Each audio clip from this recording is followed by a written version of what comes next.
All right.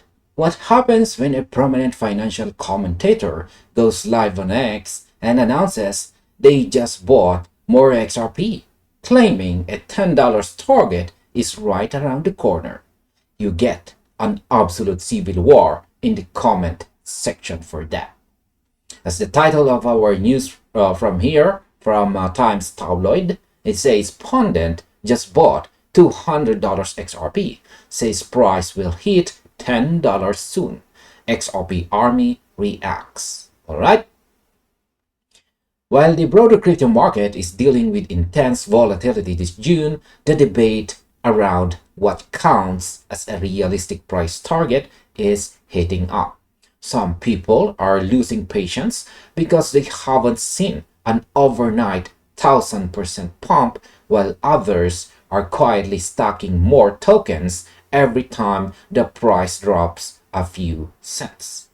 So in this video, we are diving into a viral post by a financial analyst, Levi Rietveld, that has completely divided the crypto community.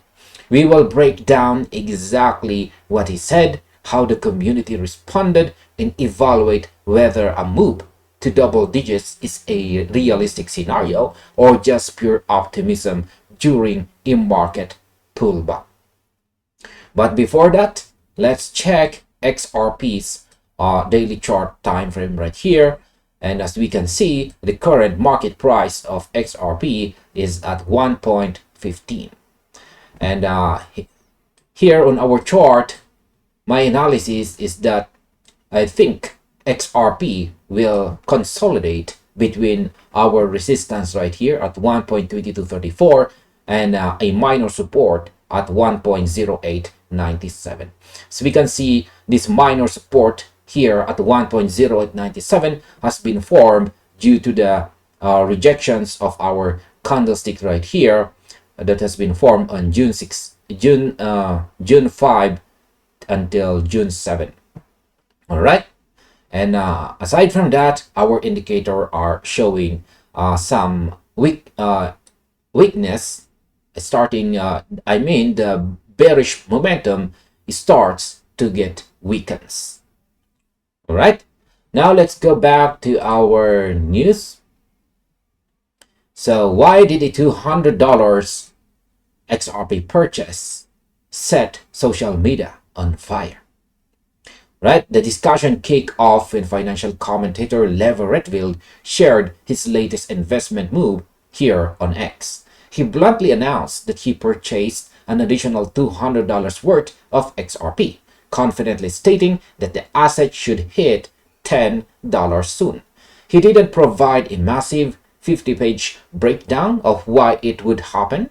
He just dropped the target and left it at that. Right?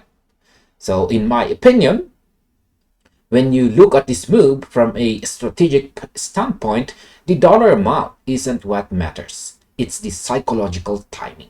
Right now, the market is facing macro pressure, and XRP has pulled back to around $1.29 level, marking roughly a 4% drop over the last week.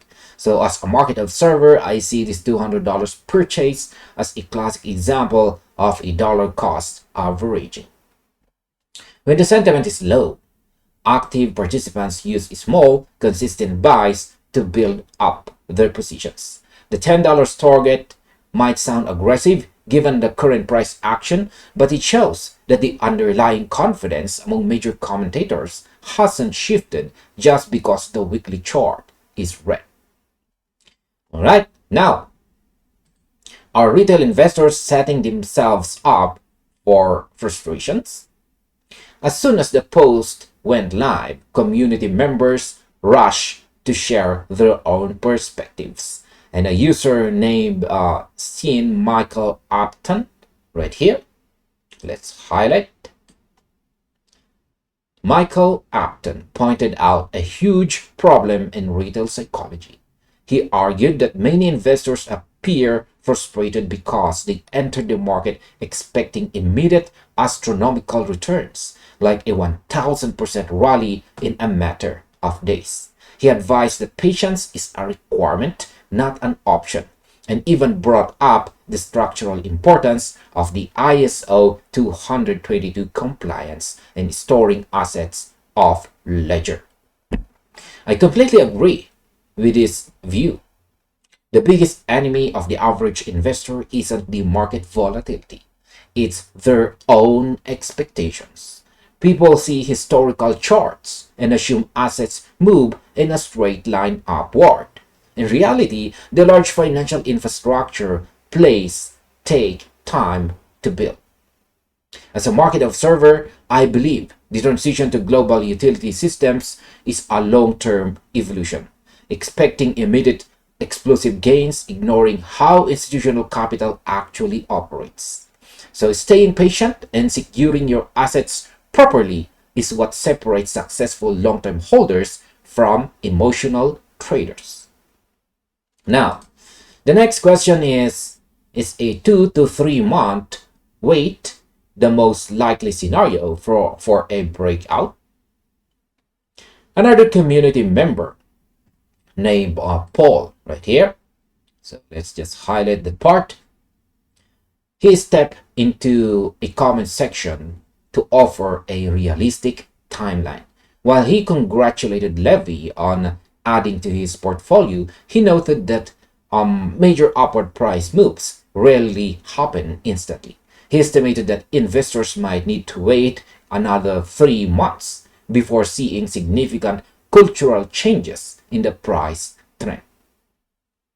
In my own personal opinion, this 3-month period, right? Let's just highlight this part.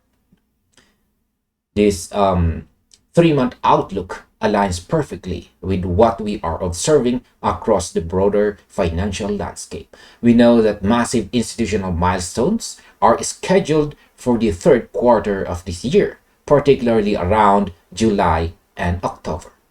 My view is that the current market stagnation is just the quiet period before these major networks go live.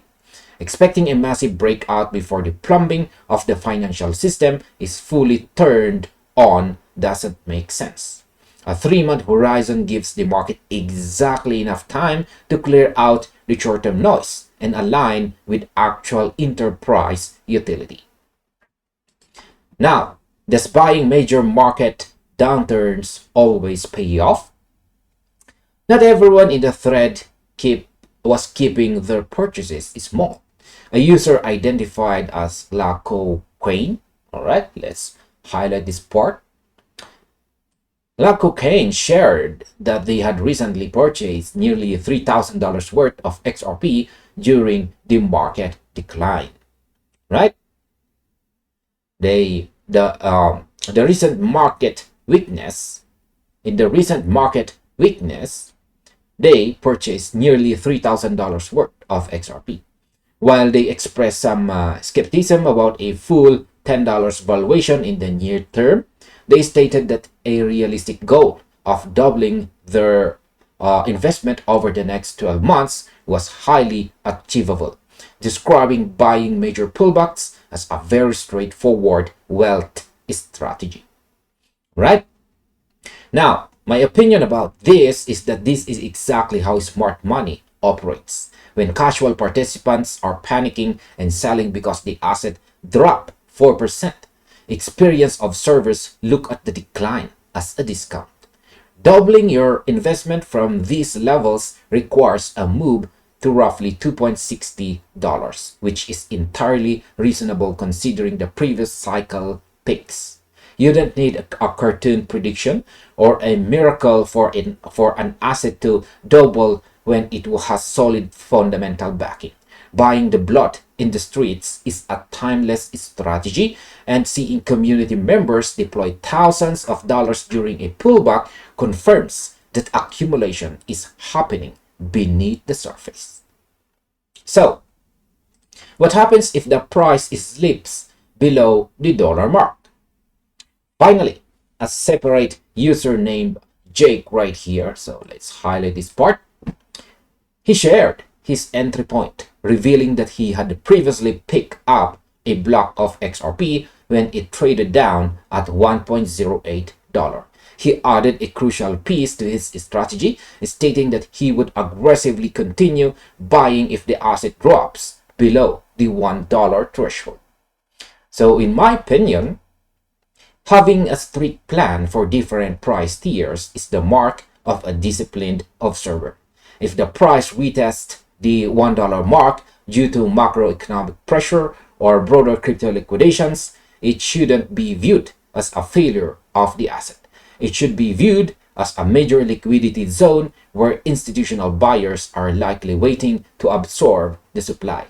Knowing exactly where you want to add to your position prevents emotional decision making when volatility spikes. Seeing multiple users talk about buying the $1 range shows that a strong floor is being established by committed participants. Alright, as an overall conclusion, the viral debate sparked by Levi Rietveld's $200 purchase highlights a massive split in the market today. On one side, you have retail frustrations from individuals expecting instant wealth without understanding the timeline of institutional adoption. On the other side, you have disciplined market observers who view these single-digit price pullbacks as prime accumulation zones. Whether XRP reaches $10 in the near term or simply doubles over the next year, the takeaway is clear. Confidence among core supporters remains incredibly high despite temporary market weakness. Success in this market depends on managing your expectations, keeping your strategy consistent, and understanding that real utility doesn't conform to a short-term retail timeline. And this finally ends our video. Thank you very much for watching and see you on the next one. Or you might just as well watch this recommended video shown right here on the screen.